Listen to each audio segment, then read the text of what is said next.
I want to thank you all for coming, and hopefully you'll learn some things, and hopefully you'll have some questions that I can answer for you. I guess the first thing I should cover a little bit is just a little bit of background on myself as far as my golf career, which started when I was 20, which is old to start playing golf. Most of them start at this age.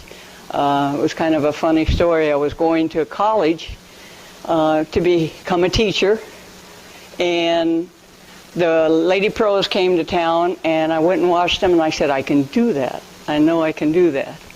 So I talked to my parents, and they were very supportive, and so I had quit college, which did not hurt my feelings at all, and I really went to work hard on my game. I mean, every day.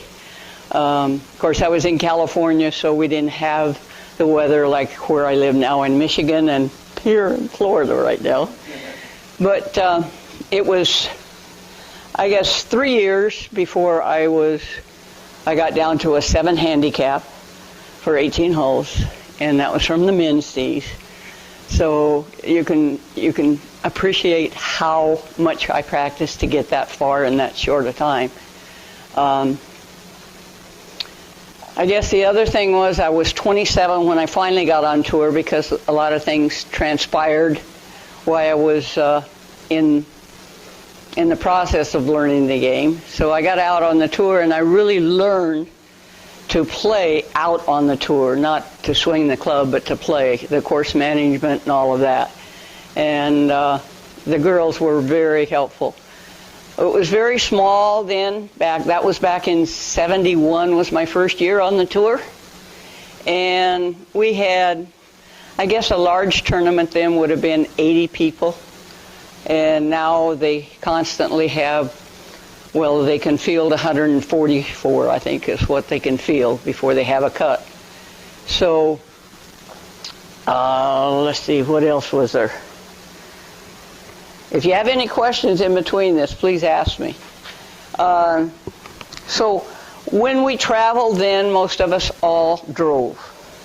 So they tried to set up the schedule that we didn't have too far, like from New York to California or whatever. There was a few back then that had travel trailers, very few. Most of them just drove. I drove for probably my first 6 years on tour.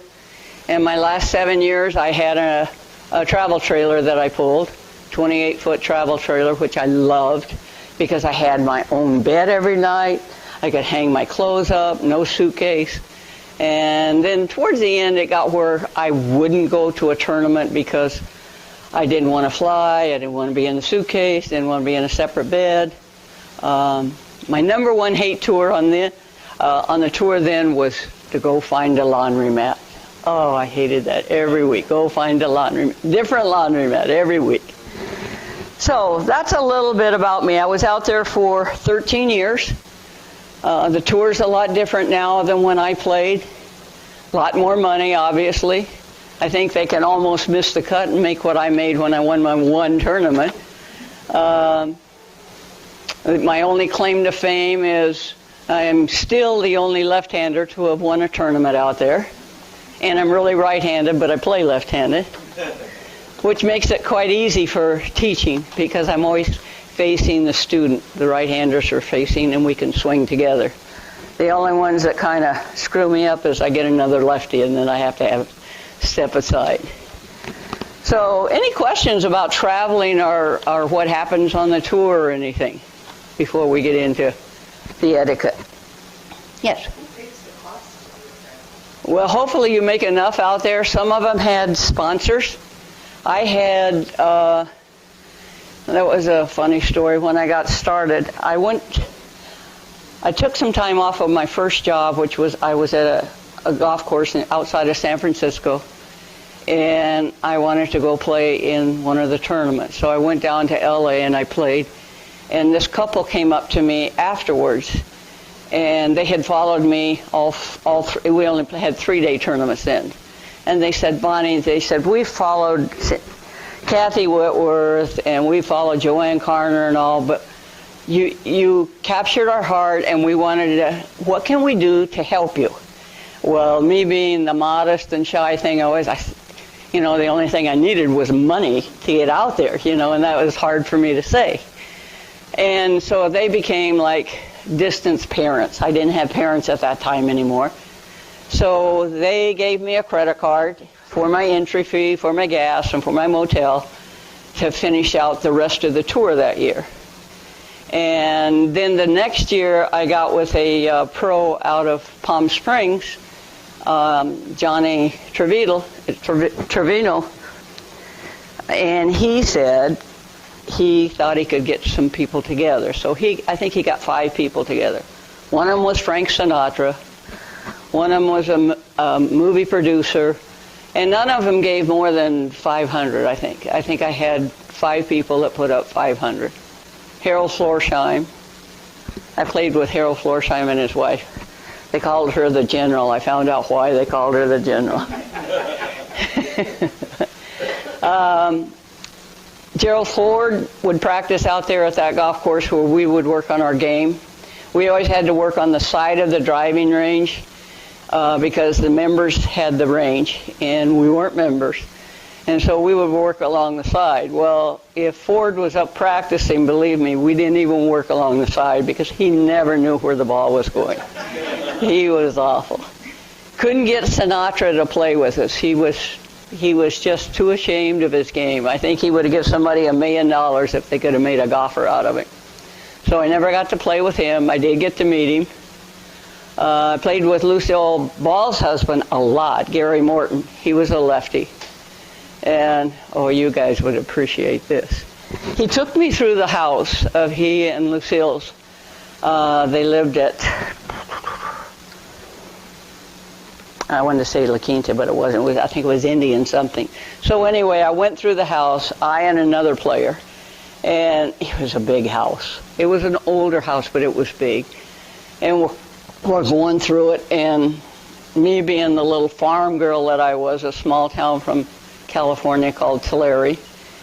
We go through this house and we get outside and I nudge this other player. I said, "Did you see that? It was a his and hers toilet." She said, "Bonnie, that's a bidet." I said, "What?" So that was my first experience on that. I'm sure glad I didn't say it where Gary heard me.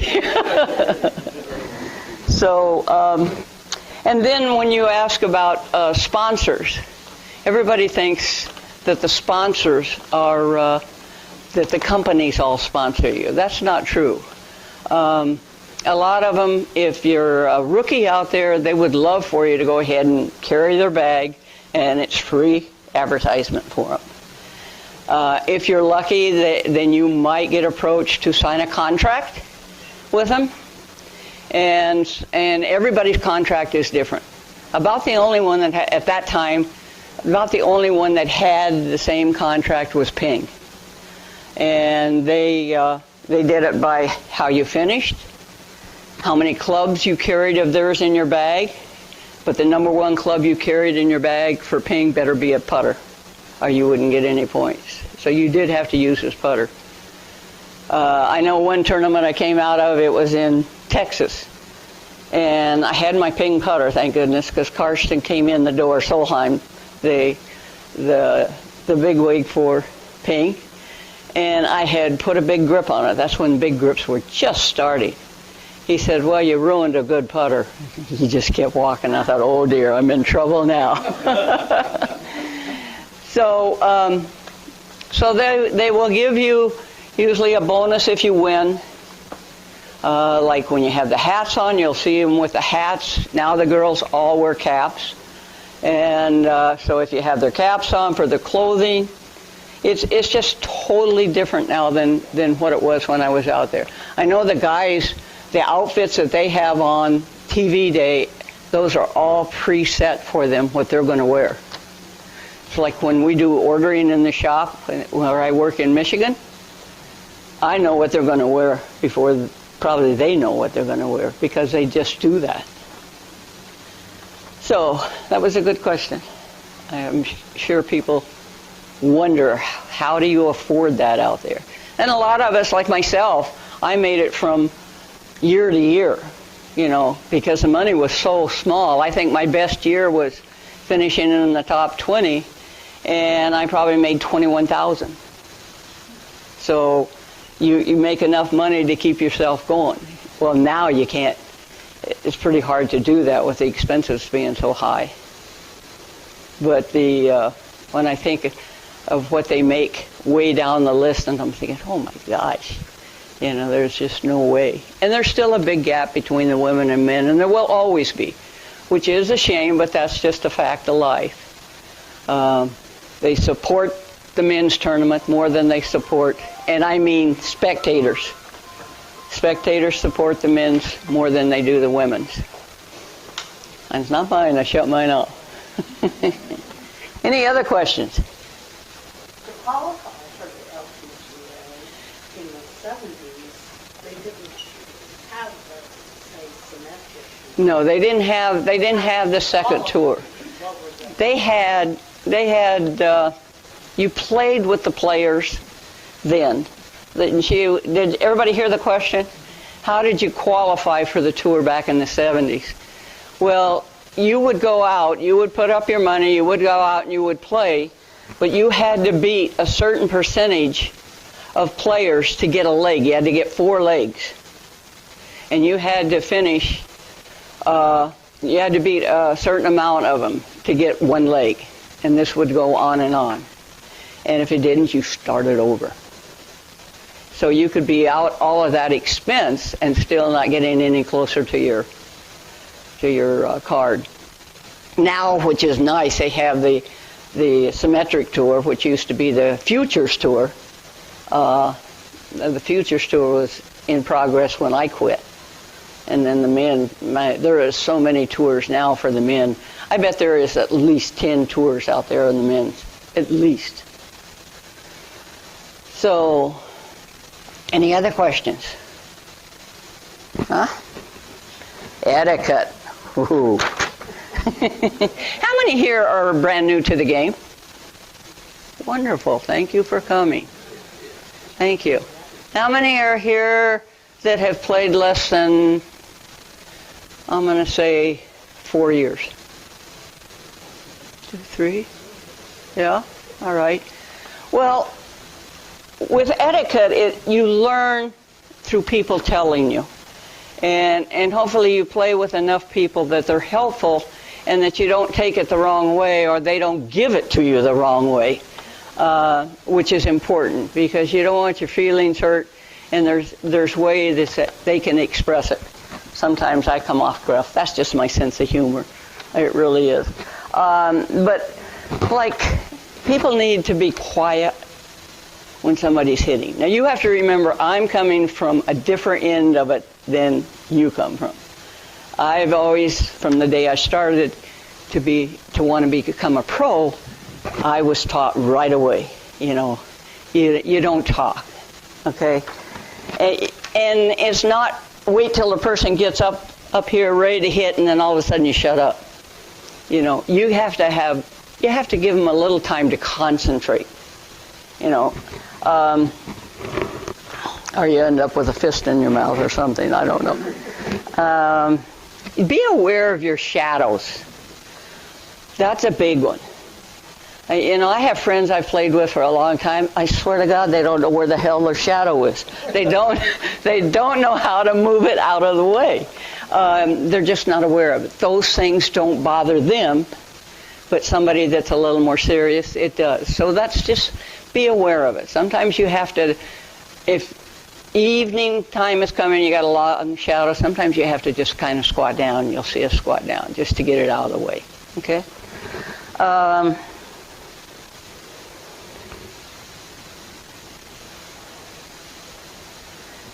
When teeing off, try to stand opposite the ball.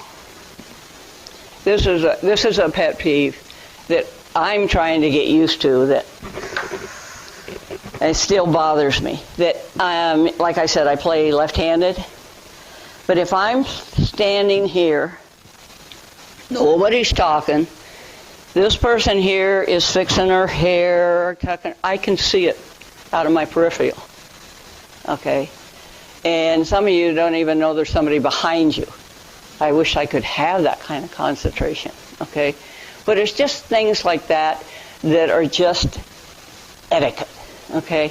We try, if you notice when you watch a golf tournament, whether it be on TV or in person, that the other players are opposite. They're opposite the ball. Not out in front, or they can be behind a little, or opposite. Or they can be back here behind me.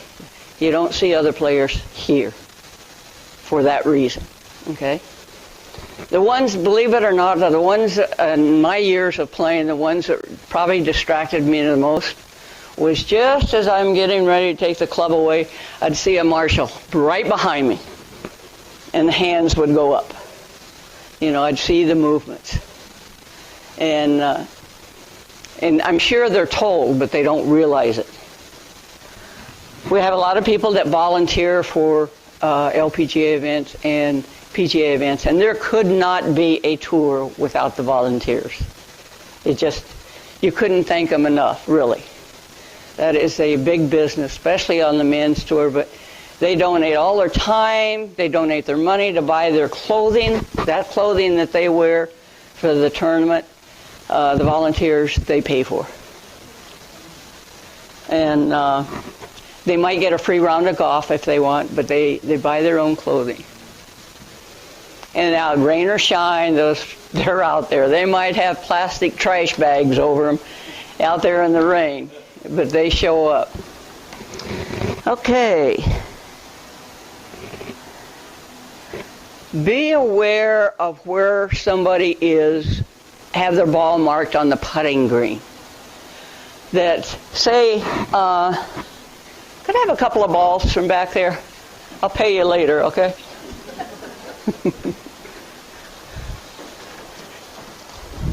One more.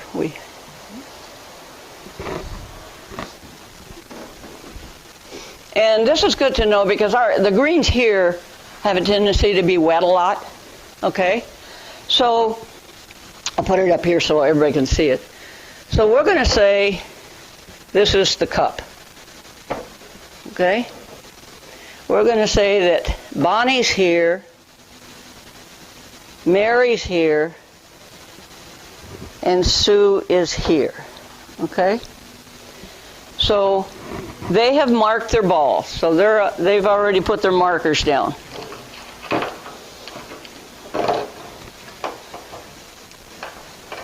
Mark the ball behind the ball, keeping it in line with the hole. Not here. The hole isn't over here. You mark it behind the ball. Or if you mark it over here, you better put it back down in the same place. Okay? All right, so we're going to say, all right, these are all marked. Just pretend they're marked. So I go ahead and I putt. And I leave it here. Real close. Okay? Now I want to finish. So I come up and I'm standing there in the line and finishing out. That's not good. Okay? It's not good it's fine if you can reach to tap it in, or if you can straddle and tap it in. Okay, but you don't want to get in it because you do pull it up. All right. The soft spikes, the ones that still have the spikes in them, really still pull it up. The nubby ones aren't bad. But you try to avoid that. Okay, so you're better off in just marking. Okay? Believe it or not, women's footprints make more of a print than the men's, because pounds per square inch, that it's all condensed down in. So you just be aware of that. It's nice if you can putt out, it speeds up play. But then sometimes somebody will say, okay, I'm here, I'm not in their line, I'm going to leave it there. It's just common courtesy to still mark it to get it out of their sight, so they're not worried about it. I saw something for the first time last year in all of my years of golf, and I didn't even know it was legal. And it was on the tour. I saw somebody mark with a T. And so I went up to the rules guy, and I asked him. It was at an LPGA event. and it's not illegal. You can put a tee down, but you better put it back right in the same spot.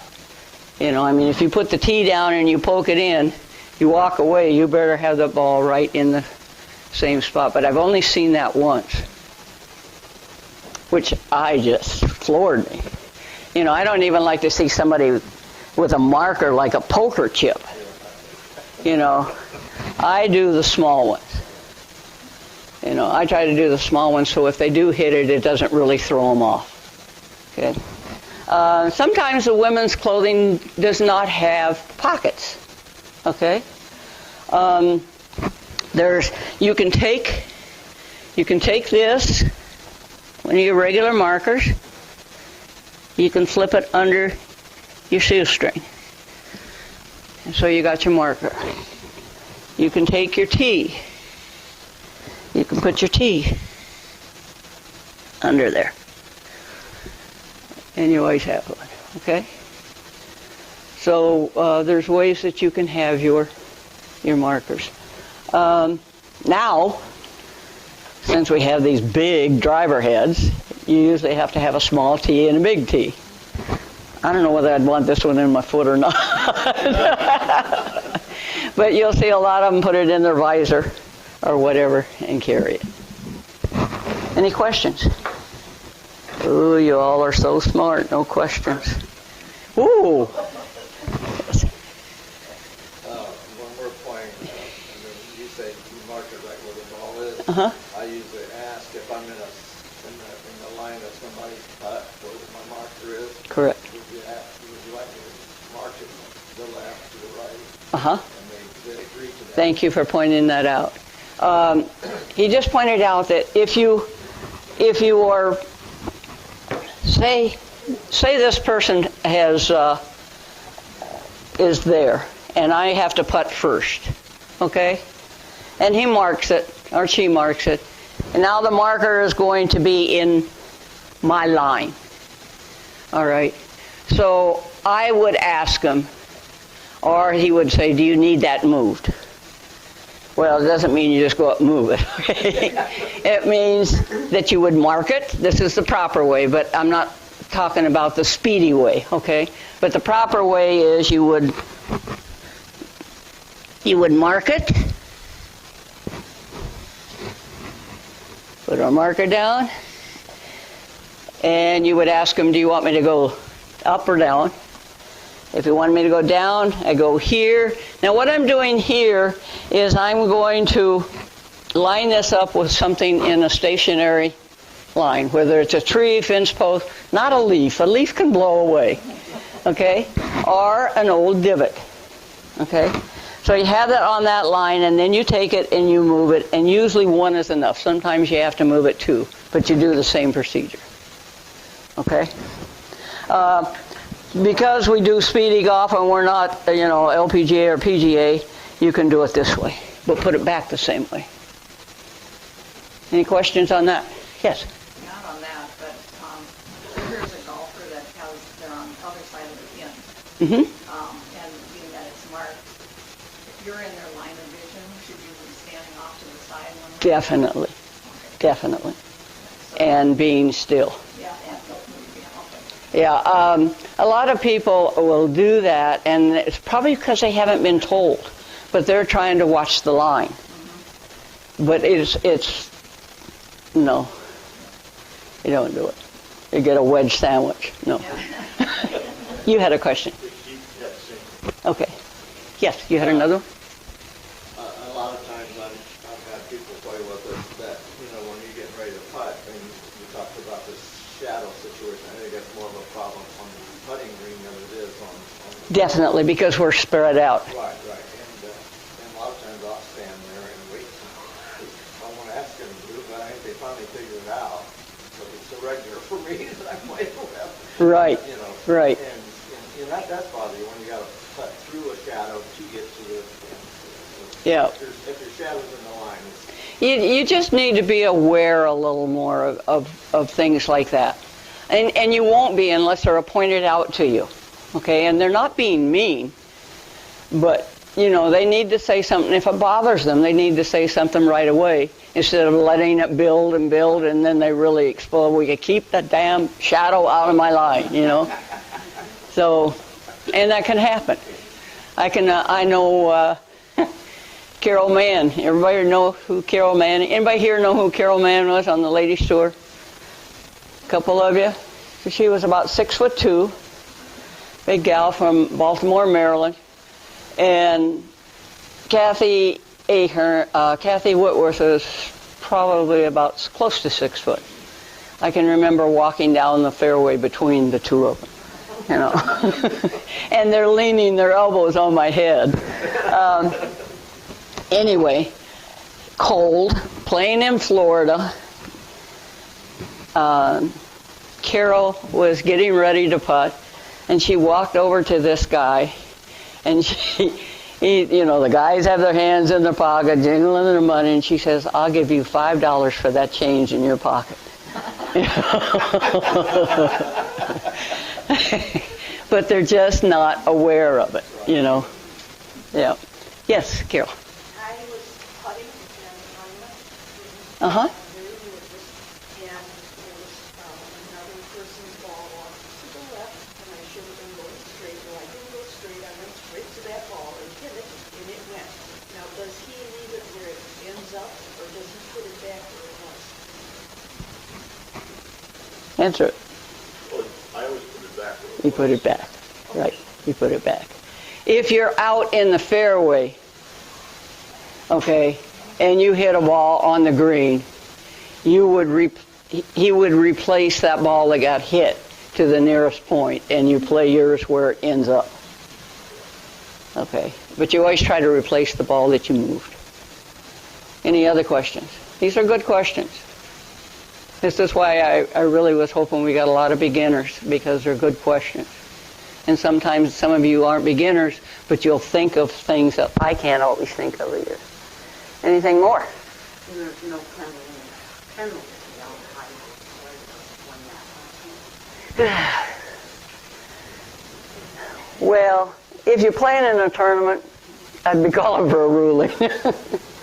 But if you're playing regular golf, I would say no. It's your responsibility, though. You really should go up and mark your ball. You just really should.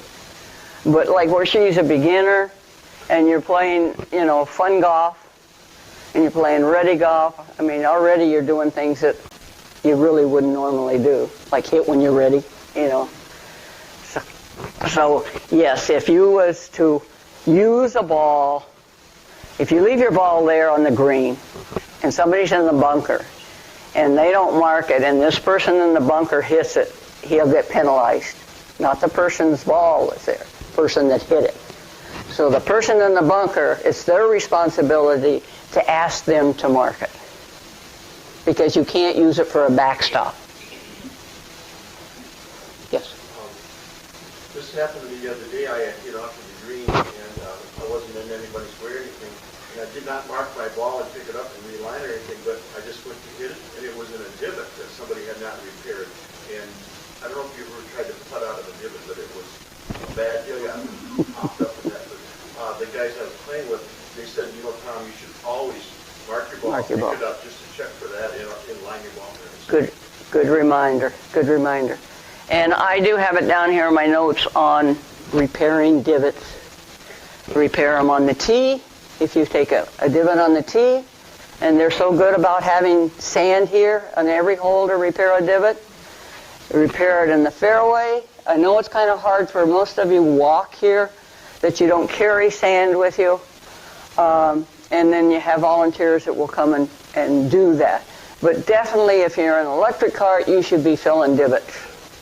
On the green, if you didn't make a divot, repair one.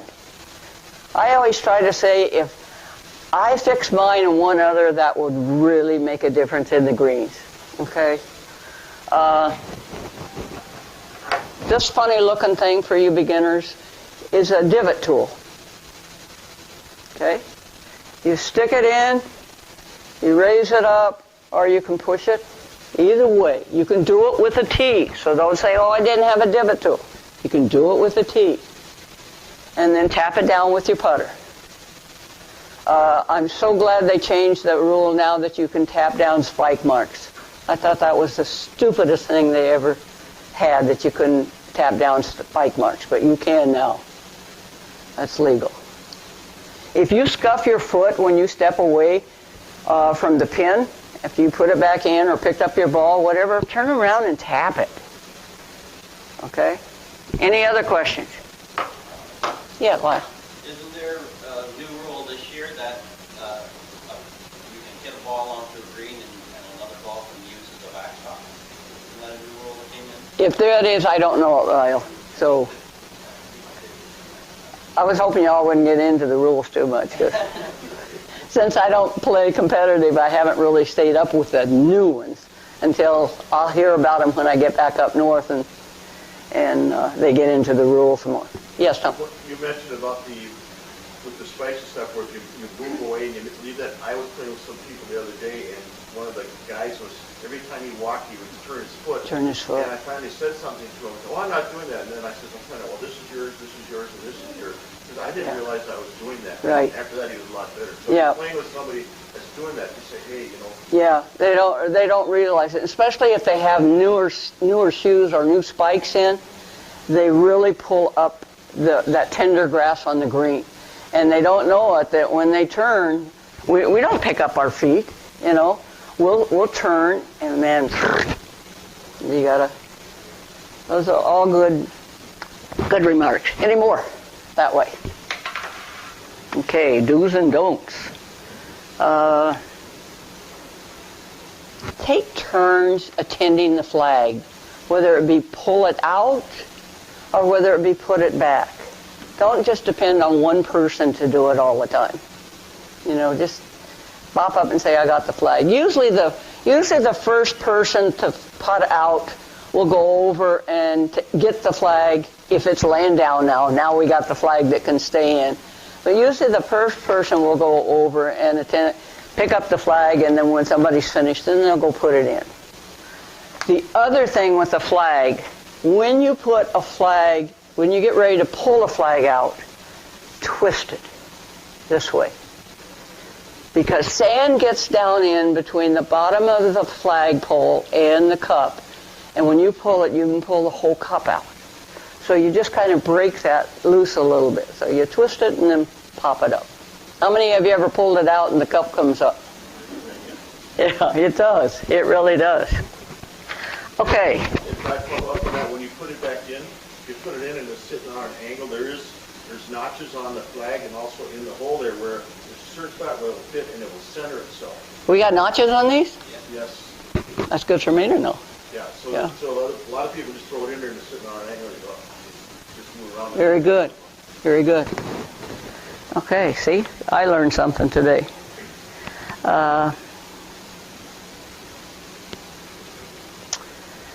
Where were your shadow is?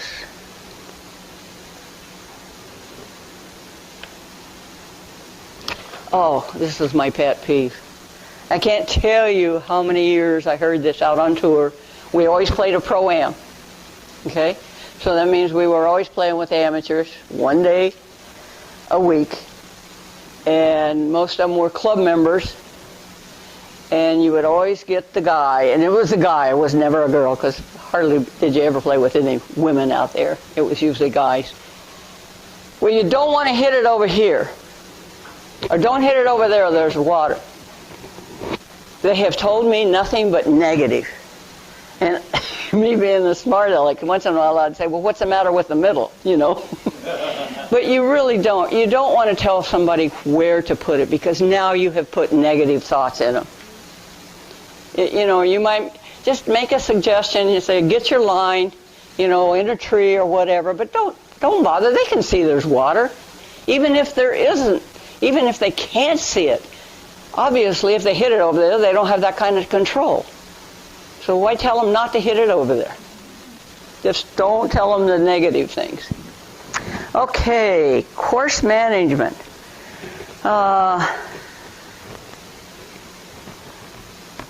Always mark your ball before you start. Identify. So you can identify your ball. You come up with your own kind of branding, okay, whether it's a circle, whatever. Do it on two sides so you know it's yours. Okay? Most people know that now, but beginners don't know that. All right? So a lot of times newer players will play with different balls, okay? Different name balls. But if you mark it the same, at least you know it's yours. You know, when I played professionally, I played the same kind of ball all the time. So if I go and I play with Tom, and he's got a Titleist 2, and I have a Titleist 2, I better have my mark on it. Okay? So, any questions on that? Mark your ball. Okay. Where do you park your carts? You park your carts where you're going to be coming off of the green. This is to speed up play. Whether you're pulling a cart or whether you're driving a cart.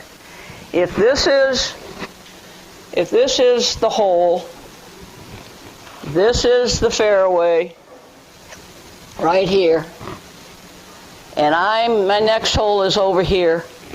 I see this all the time out here. I see the carts left in the front. Now they got to walk clear back here and then go that way. Okay? You go ahead and make your shot, then pull your cart around or walk it around to either side where you're going to come off to the next hole. That just keeps play moving. Okay? So you're not walking backwards.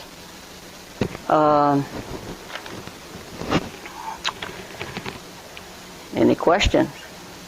Come on, yeah. My mouth's getting dry. Come on. Okay. If you're riding in a golf cart with two people, I'm the driver, what side of the person's ball do I park behind where he'd be swinging or in front of him? I know not behind him, but Beside. beside. Right. Not in his backswing, obviously. I get that a lot because me playing left-handed, and they get used to playing with right-handers, and all of a sudden I know that the cart's right here, and they forget I'm left-handed, where they should have had the cart over here, or just far enough behind, but not back. Yeah, not in your peripheral. Yes. I think some of the parking the carts out in front of the greens on this particular course, I guess, I'm driving the greens, and it will stop some people from teeing off. They shouldn't tee off anyway, but sometimes do. And because that cart is sitting out front, it'll tend to stop them from teeing off longer. I understand where you come from. I also understand that there's a lot of beginners and intermediate golfers that think they can hit it that far, and they're going to wait until the green is empty, and then they're going to hit their 100-yard drive. And so that slows up play. So, point well taken, though. Okay. Anything else? That was my next one. If you can't reach the green, or the people in front of you, let the shorter hitter go ahead and hit. Don't wait till everybody's out of everybody's way and hit. Okay? That keeps things moving. This is a story that happened to me just after I got off the tour. I was in Michigan, and a story that was told to me. And this couple the guy had just retired. And his tee was back here. Her tee was up there. He parked the cart here, pull cart, whatever. And so she was up ahead of him. It came off of the toe of the club and killed her. So you never want to be ahead of a golf ball. Okay? You know, we saw a lot of that, more than I would like to see when I was on tour, a Pro-Am day. That was the dangerous day to be in the gallery, because there was more shots off into the side. Guy lost his eyesight, you know, because he was hitting the head. So you want to be aware If you're gallerying, you want to be aware when somebody hollers four, don't look up, for God's sakes. Just cover your head. Just cover your head. And always when you hit a ball in the direction of people, you holler. Whether it's going to be close or not, you holler. But never, like if I'm hitting here, she's safe, okay? She's safe. If I'm hitting here, she's not. Okay? You don't want anything that can come off of the toe. I've had that happen. Now, I've been teaching for 40 years, and I've never been hit with the golf ball because I know where to stand. Okay? I've had a couple go between my legs, but I've never been hit because I'm always opposite. That's just be very careful. I don't care how good somebody is. You could have a head break, a shaft break, and it can happen. Okay. Write the score down away from the green. Don't get in the cart and ask Joe, Tom, Betty what they had, whatever. Move on. Or either do it at the next tee. If you can't remember that long, just do it away from the green.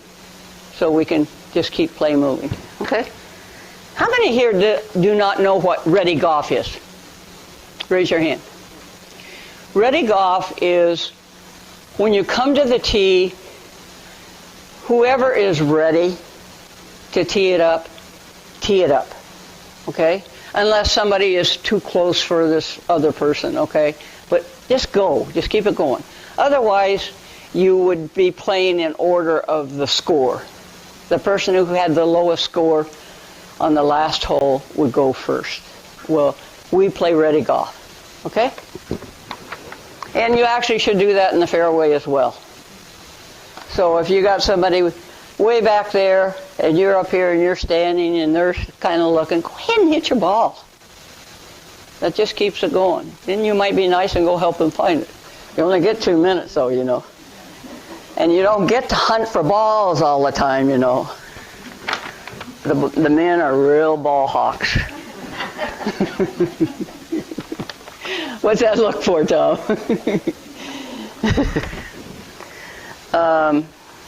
The golf course I worked at in Port Charlotte before I came here, the owner, he had ponds, and you would see people ride over, guys would ride over on their bike, and they'd have their ball retrievers across their head and the bars in their bag, balls here, you know, and they're out flipping them out. And this guy, this owner says, you know, you're allowed one ball, the one you hit in, and the rest are mine. And he put a stop to that one guy, but it does happen. That is not for you to take out of the ponds. That actually is an income for the club. Okay.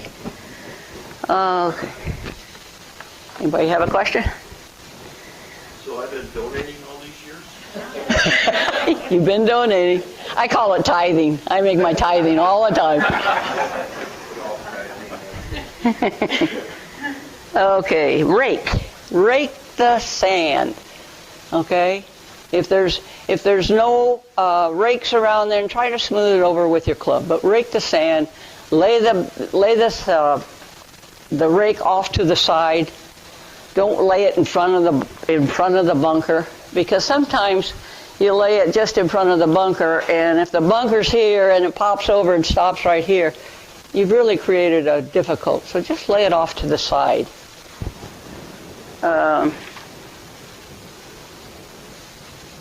That's about all I have. Any more questions? Yes? You spoke of ready golf. One thing, too, is when it's your turn to play, be ready to play. Correct. There's nothing better to keep you. I was playing Correct. for many years. And you have to play for hours, you know. But anyhow, be ready to play when it's your turn. Right. We talked about that, you came in late. I came in late. We talked about that. You know, a lot of times save your stories, if they're longer stories, till you're walking down the fairway. You know, don't get started in a long story when you're up on the tee and it's your turn to play and you got to finish the story or whatever.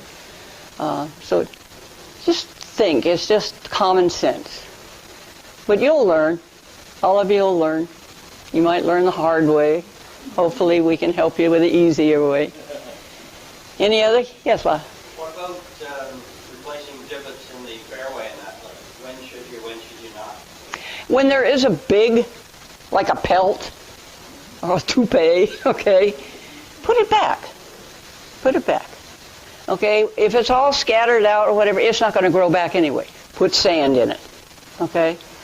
You have to remember that most of the divots around here that are taken are usually up closer where they're hitting lofted clubs. And the shorter the club, the steeper the swing, the deeper the divot. Okay? So most of your deep divots are up closer. But that was good. That's been a problem. Yes, it is. And it's a problem on the green around here because it seems like we have had a lot of water on the greens and they're not getting repaired. And that's a shame because hit a green you probably don't know, but a green, if you fix a divot on the green, it can repair itself within I'm going to say 24 hours if it's repaired. Okay? If you don't repair it, it will probably be over a month for that to heal. It's a very tender grass, and the ryegrass that we have on here now is even more tender.